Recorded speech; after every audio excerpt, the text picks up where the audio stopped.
शरद पवार यांनी आमचं वाटोळं केलं. 1994चा तो GR ज्यामुळे मराठा समाजाच्या वाटेतील 16% आरक्षण जे होतं ते शरद पवार मुख्यमंत्री असताना ओबीसींच्या वाट्याला गेलं.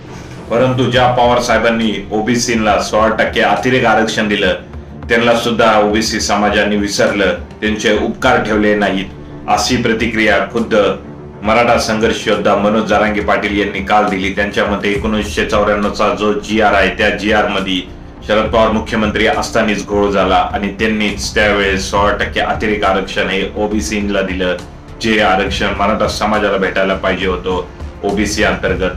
शरद पवार यांच्या मूर्खपणामुळे ते फक्त ओबीसीलाच भेटलं. त्यामुळे शरद पवारांमुळेच मराठा समाजाचं वाटोळं झालं आणि ह्या बोलण्यामध्ये कुठेतरी तथ्य आहे.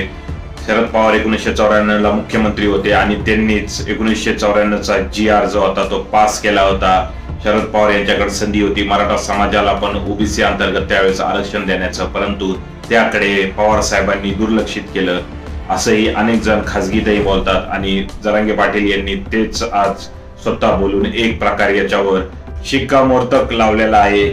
त्यामुळे शरद पवार यांच्यामुळे 1994ला मराठा समाजाला ओबीसी आरक्षण नाही भेटलं असं जे खासगीत अनेक लोक म्हणतात. आणि यामुळे पुन्हा एकदा चर्चेला उधाण येणार आहे की शरद पवार हेच मराठा आरक्षणाचे खरे मारकरी आहेत की नाही आहेत. काय वाटते तुम्हाला याबद्दल? कमेंट करा.